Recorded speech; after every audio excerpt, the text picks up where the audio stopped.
Hey everyone, welcome to Sandy vlogs. So ఈరోజు Sunday అనమాట. ఇది ఈ రోజుది కాదు, అది అప్పుడు ఎప్పుడో. సో మమ్మీ ఫిష్ తిమ్మంటే ఇంకా సరే అని చెప్పి ఫిష్ తీసుకొచ్చాను.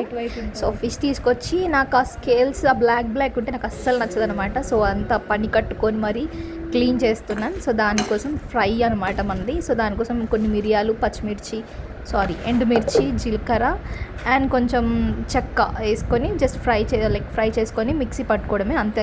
ఆ పౌడర్ వేసుకొని కొంచెం సాల్ట్, కారం అండ్ కొంచెం పసుపు, కొంచెం ఆయిల్ వేసుకొని మంచిగా మ్యారినేట్ చేసుకోవాలి ఫిష్ మొత్తం పట్టేటట్టు. అండ్ ఇది ఏం ఫిష్ అంటారో తెలీదు. అక్కడ ఈ ఫిష్ ఎక్కువ తీసుకుంటున్నారు, బాగుంది అని చెప్పి, ఫ్రెష్ ఉందని చెప్పి తీసేసుకున్నా. అదేం ఫిష్ కూడా నాకు తెలీదు. కొన్ని తవా ఫ్రై చేశాను, మనం ఆయిల్ తినట్లేదని చెప్పి కొన్ని ఓవెన్లో ఫ్రై చేశాను అనమాట. ఇలా స్టాండ్ పెట్టి టెంపరేచర్ పెట్టి వదిలేస్తే అంతే.